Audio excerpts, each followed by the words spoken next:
अच्छा जी, बताएं। Champions trophy के हवाले से पाकिस्तान के जो मुमकिन स्क्वाड है उसका ऐलान मुतवक्को है, और इस ऐलान मुतवक्को होने से पहले पहले हमारे पास वो स्क्वाड आ चुका है जिसमें एग्जैक्टली फाइनल स्क्वाड है जिसमें 7 बैटर्स और उसके साथ साथ 3 ऑलराउंडर और फिर 5 बॉलर्स के साथ पाकिस्तान की टीम मैदान में उतरेगी।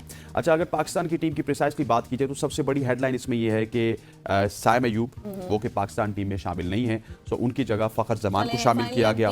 वैसे ही लग भी रहा था एग्जैक्टली सो ये फाइनल न्यूज़ है कि साइम अयूब टीम में शामिल नहीं है, साइम अयूब के साथ फखर जमान है। उसके साथ साथ ओपनिंग के लिए आपको फखर जमान के साथ बाबर आजम नजर आएंगे, फिर उसके साथ टीम के कप्तान मोहम्मद रिजवान मौजूद हैं।